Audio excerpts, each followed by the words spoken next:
Hey what is up people, কি অবস্থা সবার? আজকে ভিডিওটা শুরু হচ্ছে বুথটা বাজার থেকে, তারপরে আবার ফুলের লাইন দেখতে দেখতে। তো যাই হোক, আজকে সকাল সকাল চলে গেছিলাম আসার একটা কাজ ছিল, তো সেটা কমপ্লিট করে এবার বাসার দিকে যাচ্ছি। তো আমার বাইকে কিছুদিন ধরে একটু একটু জাস্ট একটু প্রবলেম মনে হচ্ছে। তো আপনারা সবাই জানেন যে আমার বাইকে খুঁটিনাটি কোনো প্রবলেম দেখা গেলে আমি সেটা সার্ভিস করে নিই। তো আজকে এখান থেকে বাসায় যাই, বাসার থেকে একবারে চলে যাব আমাদের ইউনিক মোটরসে বাইকের একটা প্রিমিয়াম সার্ভিস নেওয়ার জন্য। তো যাই হোক, আপনারা সবাই দেখতে থাকুন। তো ইউনিক মোটরসে চলে আসলাম, আর ইউনিক মোটরসে চলে আসার সঙ্গে সঙ্গে তাদের ইউনিক প্রিমিয়াম ফর্মাসটা অ্যাপ্লাই করতেছে আমার বাইকে। অ্যাকচুয়ালি প্রত্যেকটা জায়গায় বাইকের সার্ভিস করার পরে তারপরে বাইক ওয়াশ করে, আর এখানে উল্টা হচ্ছে। কারণ কি? অ্যাকচুয়ালি আমার বাইকে কিট পলিশ করানো হবে আজকে, আর ইঞ্জিনে কিছু মডিফিকেশন করানো হবে। তো কিট পলিশ করানো হবে, এই জন্য আগে থেকেই একটা প্রিমিয়াম ফোম ওয়াশ করা হচ্ছে। এখানে ফোম নিয়ে কোনো কমতি হবে না।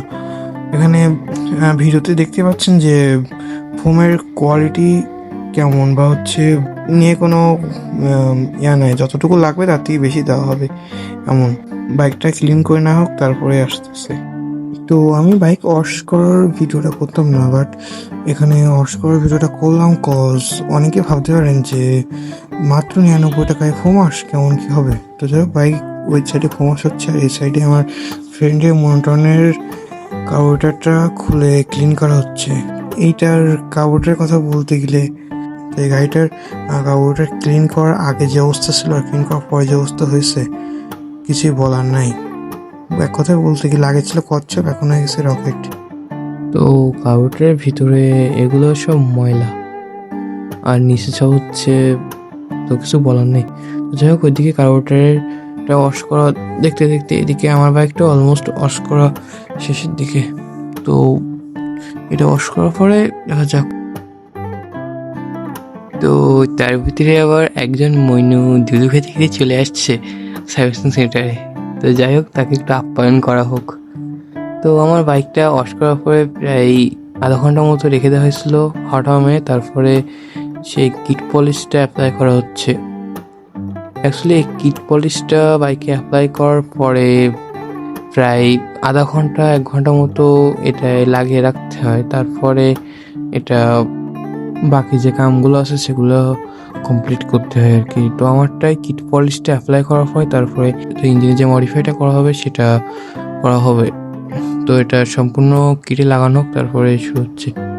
অ্যাকচুয়ালি আমি বাইকের যে কিট পলিশটা করলাম, এটা ভালো দিক হচ্ছে যে বাইকে কিট পলিশ করলে বাইকের কিটের উপরে তেমন একটা ময়লা দাঁড়ায় না বা পানি দাঁড়ায় না, আর বাইকের কিট ভালো একটা গ্লেজ দেয় আর কি। তো কিট পলিশটা করাতে গেলে ফার্স্টে বাইকের ফোমস 100 টাকা আর কিট পলিশ 100 টাকা, মোট 200 টাকা। তো আমার ফেজে কথা বললে আপনারা এখানে আরও ডিসকাউন্ট পেয়ে যাবেন।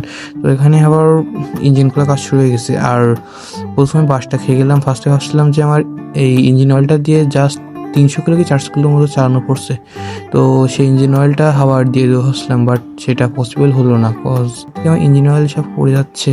এটা কোনো কথা? কোনো লাভ লস নেই, সব লস। তো ইঞ্জিনের ভিতরে যে সকল প্রবলেম ছিল সেগুলো সলভ করা হয়ে গেছে মোটামুটি। তো যাই হোক, এবার গ্লাস প্লেটটা চেক করা হবে যে গ্লাস প্লেটটার কি অবস্থা। দেখে তো মনে হচ্ছে ভালোই আছে। তো উনি দেখুন আস্তে আস্তে যে কি অবস্থা। তো গ্লাস প্লেটটা একদম বলতে গেলে 100-95% ভালোই আছে। অ্যাকচুয়ালি নতুন বাইকে গ্লাস প্লেটে কোনো অসুবিধা হওয়ারই কথা না।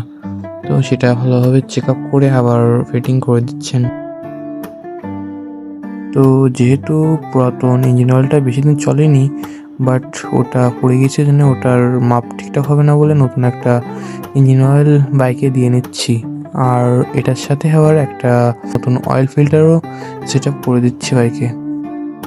তো বাইকের ইঞ্জিনের কাজ অলমোস্ট ডান। তো একটা কথা বলা হয়নি, সেটা হচ্ছে আমাদের ইউনিক মোটরসে এখন থেকে সকল প্রকার ইঞ্জিন অয়েল, তারপরে পলিশ, ইভেন্ট, বাইকের অনেক স্টিকার, অনেক পার্টসপাতি সব কিছুই পাওয়া যাবে। আর এখানে বিশেষ করে বর্তমানে তেলের যে অবস্থা সেজন্য বিভিন্ন ধরনের অকটেন বুস্টার ইভেন্ট সব কিছু পাওয়া যাচ্ছে। তো ওইদিকে সব কাজ কমপ্লিট হওয়ার পরে বাইকের থ্রোটল কেবল অ্যান্ড বাইকের ক্লাস কেবল দুইটা ক্লিন করে নেওয়া হয়। তো এই কিট পলিশটা বাইকে 1 ঘন্টার মতো রেখে দেওয়ার পরে তারপরে এবার বাইকটা সুন্দরভাবে ক্লিন করা হচ্ছে এটা ডলে ডলে।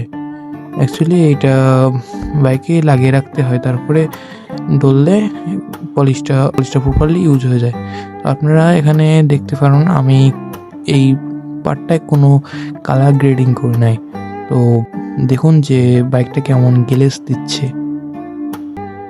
তো আপনারা চাইলে এই কিট পলিশটা করে দেখতে পারেন যে কেমন কি।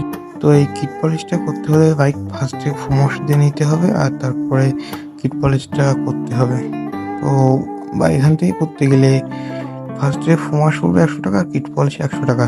সেখানে আমার পেজের কথা বললে বা ইউটিউব চ্যানেলের কথা বললে একটু ডিসকাউন্ট পেয়ে যাবেন। তো বাইকের সার্ভিস দেওয়ার পরে আবার দেখতেছি বাইকের ইঞ্জিন লাইট জ্বলছে না, তো আবার সেটা প্রপারলি সেট আপ করা হলো। তো বাইকের সার্ভিসটা করার পরে সার্ভিস সেন্টারের সামনে এসে দেখতেছি তেলের জন্য বড় একটা লাইন পড়ে গেছে। তো বর্তমানে তেলের যে অবস্থা, তেলের সাথে বিভিন্ন ভেজাল দিচ্ছে, তো ওই জন্য একটা বুস্টার ইউজ করার প্রয়োজন। আর এক্সট্রিম মোটোতে বর্তমানে সব কোম্পানিরই ইঞ্জিন অয়েল পাওয়া যাচ্ছে, Yamaha, Suzuki, Bajaj, TVS, all everything. আর এগুলো হচ্ছে ব্রেক ফ্লুইড। তো মোটামুটি এখন সব ধরনের পার্টসই আছে। আর এটা হচ্ছে বাজাজ কোম্পানি ক্লাস কেবল, থ্রোটল কেবল, আর এটা হচ্ছে এয়ার ফিল্টার ফোম। এগুলো হচ্ছে ব্রেক প্যাড সামনে পিছনে। আর এক্সট্রিম মোটোটা হচ্ছে তালা পাম্পের একদম পাশেই। তো যাই হোক, আজকে ভিডিও লং করুন, আজকে ভিডিও এই পর্যন্ত। Tata guys.